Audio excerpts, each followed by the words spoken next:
It's Monday night. Umuulan. Si bagyong... Wala na yung bagyo, diba? Pero may kasunod na bagyo. So, kaninang 12 noon, si PPP, wala nang pasok. Ang ano niya, yon, walang pasok. So, tomorrow, nag-declare na din na wala nang pasok. Kasi kanina 12 noon na na nag-declare ng walang pasok. So, nasa labas tayo ngayon. Bakit tayo nasa labas? Oh my God, mababasa tayo ng tubig. Yarn. Magpapagupit ako kahit tag-ulan. Ganyan yung hair ko kasi bago akong paliko. Pero nainitan pa din ako. It must be my hair. My long hair.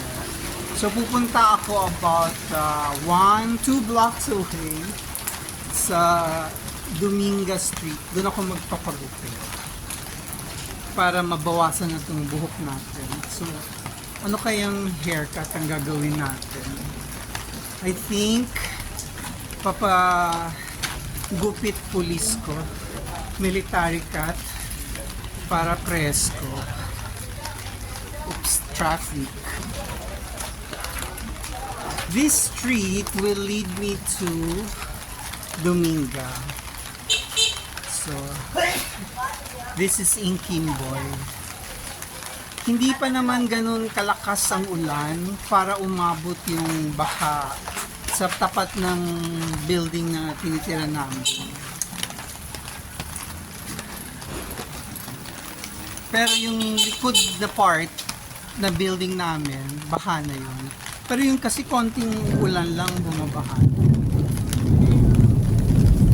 Hindi ako naka 0.5 kasi pag naka 0.5 nabasa ko, humihina yung light sensitivity ng camera.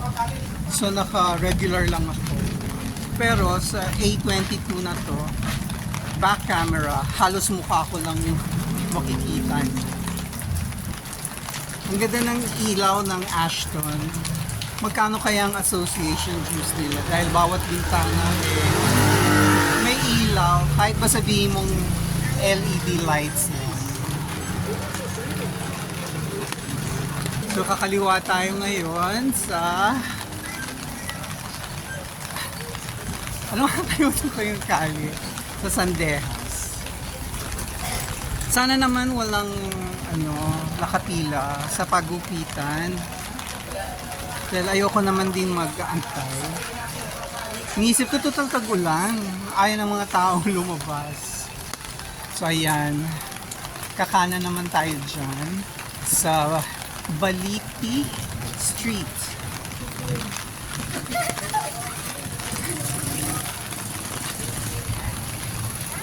Itong batang to iniwasan ko dahil bata. Lalo naman siyang nagpapagila sa harap ko. Ay, ano ba yan?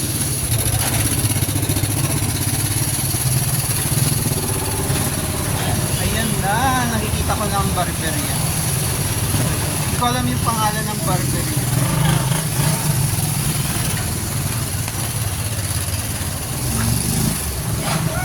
Yang merong pulang Sprite na tarpaulin, yan yung aking barberia dito sa Dominga Street. Baka may nakapila sa labas. Anong gagawin natin? Pila ba? Wala. Pwede na po magpagupit. Okay.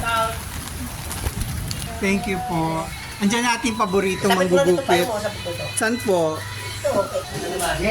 Jeff, pagupit tayo. Ang bagal mo, Jeff. Oo nga. Hindi kasi ako nagbibigay ng tip, kaya mabagal siya sa akin. Pwedeng yung maiksi talaga, Jeff. Yan. Nainitan na ako eh. Yung dating ginagawa mo. No problem. Tsaka lumalapad yung aking kalbo. So lalong nahalata. Oo, semi-kalbo, wag lang kalbo. Wow!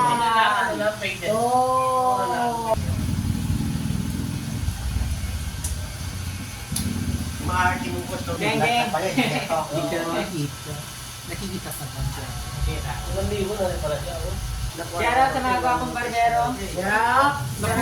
Nandito lang yan matatagpuan sa Dominga. Dominga Street. Eh, wala namang pangalan. Barangay yung- 42. Barangay 42 kayo. Anong kalye nga yung sa gilid? Bata Barber Shop. Ano? Dito, pangalan ng Ano? Ano? Bata Barber Shop. Mata? Mata, okay. Ikaw kasi dapat magtayo ka ng sarili. Tingnan mo yung lugar ni Mark. Ikaw. Dito mawala si Pongo. Kaya may ando na naman ako. May TikTok din ako. Meron pero walang laman.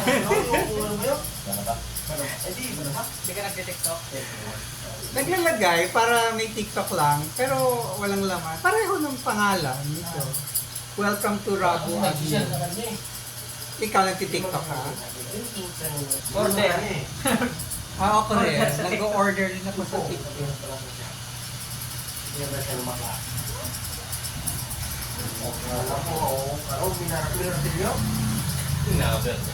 Hindi, lagi ako nag-vlog kahit pa paano. Katulad ngayon, i-vlog natin. Shout out.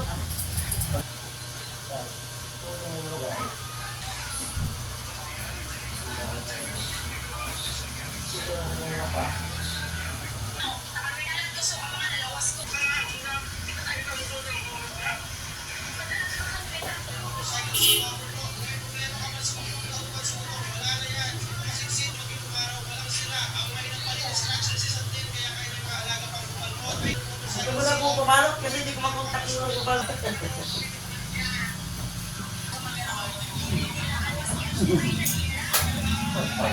Oh my God, nakakaya yung aking ano. Sige ba? Ganito mo na lang. So, okay ba gupit mo? Para naka-drone. Pero matagpag yan. Marami. Approve. Approve. Yun. Thank you, Jeff. So, tapos na tayong magpabuto. Gusto ba natin yung ating haircut?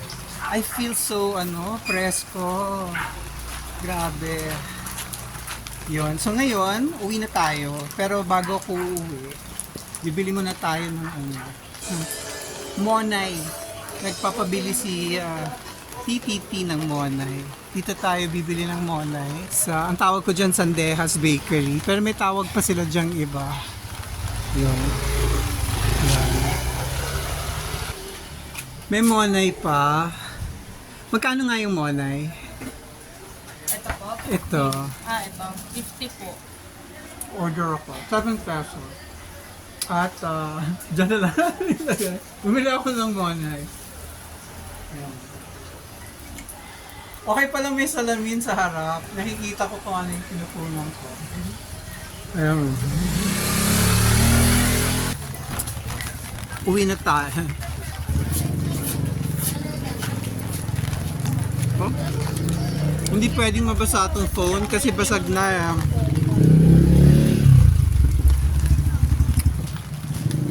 Ito ay sa may ilaw.